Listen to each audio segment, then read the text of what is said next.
Selamat pagi, saudara-saudara yang dikasihi Tuhan. Saudara, kalau kita berbicara tentang kekudusan, maka biasanya agak sedikit alergi. Pernah saya bertanya kepada seorang pemuda dan meminta pendapat dia tentang kekudusan hidup. Dia bilang, Lause, itu sesuatu barang langka. Saya tanya, maksudnya? Ya susah didapat dari orang-orang. Ngejalaninnya aja juga susah. Dia bilang gitu ya. Ada juga orang Kristen lain yang mengatakan bahwa kekudusan itu jangan terlalu kudus. Biasa-biasa aja lah.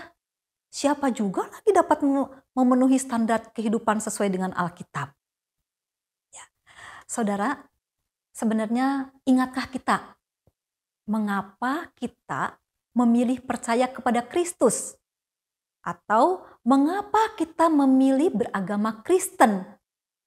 Walaupun Kristen bukanlah agama.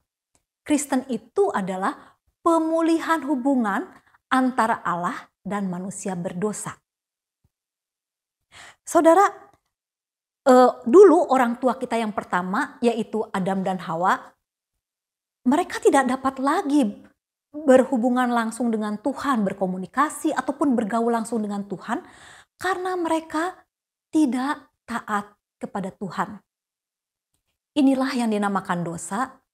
Dosa telah mencemarkan hubungan yang kudus itu. Hanya melalui Yesuslah hubungan yang terpisah itu dapat dipulihkan. Nah, kalau kita baca Ibrani 10 ayat 10 mengatakan, karena kehendaknya lah kita telah dikuduskan satu kali untuk selama-lamanya oleh persembahan tubuh Kristus Yesus. Inilah posisi yang Tuhan Yesus berikan kepada kita, yaitu kita dibenarkan, kita dikuduskan. Melalui darah Kristus, Allah melihat dan menyatakan kita sebagai orang yang kudus. Ya. 1 Korintus 6 ayat 11 juga mengatakan, tetapi kamu telah dipermandikan, kamu telah dikuduskan, kamu telah dibenarkan di dalam nama Tuhan Yesus Kristus dan dalam roh Allah kita. Karena kita sudah dikuduskan, kita sudah menjadi kudus, maka hidup kita, perjalanan kita di dalam dunia ini sampai kelak nanti kita bertemu dengan Tuhan, maka kita harus mengerjakan kekudusan itu, saudara. Rasul Petrus dalam suratnya 1 Petrus 1 ayat 14-17 mengatakan, hiduplah sebagai anak-anak yang taat dan jangan turuti hawa nafsu yang menguasai kamu pada waktu kebodohanmu. Tetapi hendaklah kamu menjadi kudus di dalam seluruh hidupmu, sama seperti Dia yang kudus yang telah memanggil kamu. Sebab ada tertulis, kuduslah kamu sebab aku kudus. Jika kamu menyebut Dia Bapa, yaitu Dia yang tanpa memandang muka menghakimi semua orang menurut perbuatannya, hendaklah kamu hidup dalam ketakutan selama kamu menumpang di dunia ini. Atau dalam versi bahasa Indonesia yang lain dikatakan, mulai sekarang hendaklah saudara hidup dengan rasa takut serta hormat kepada Tuhan sampai saudara tiba di surga.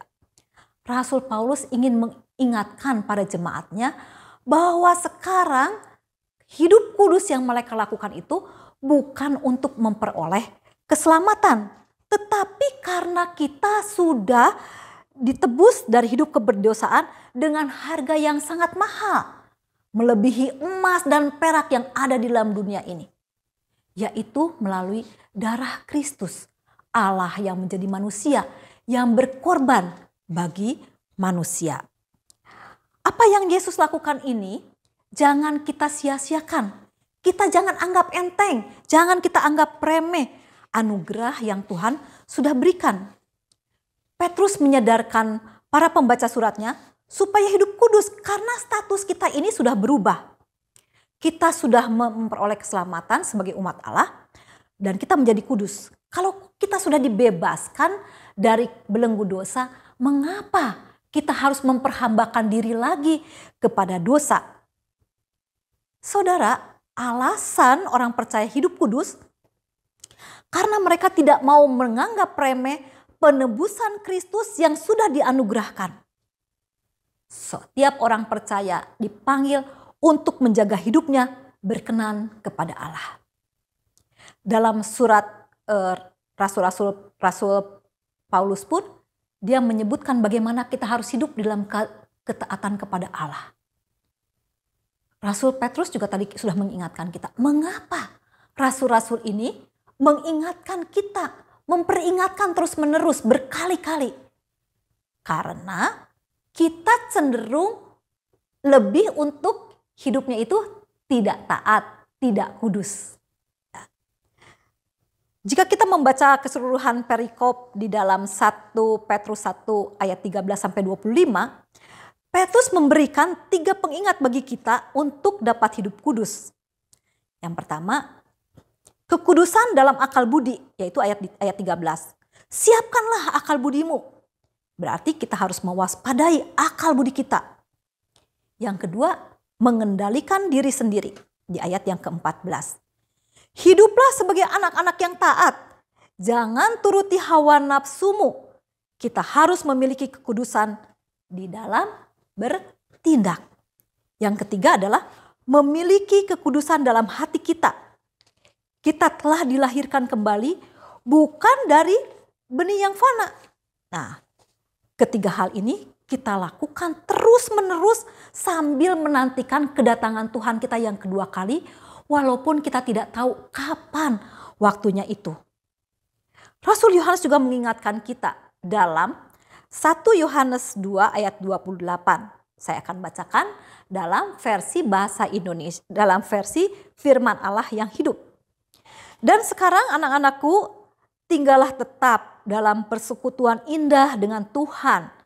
Sehingga apabila ia datang, saudara dapat yakin bahwa segala sesuatu dalam keadaan beres. Sehingga saudara tidak usah malu atau takut bertemu dengan dia. Pengharapan akan kemuliaan yang akan datang, yaitu ketika Kristus datang kedua kali, seharusnya mendorong kita untuk hidup dalam ketaatan kepada Tuhan. Kita hidup kudus karena Allah kita sifatnya kudus. A.W. Tozer menuliskan, kekudusan adalah atribut utama dari Allah.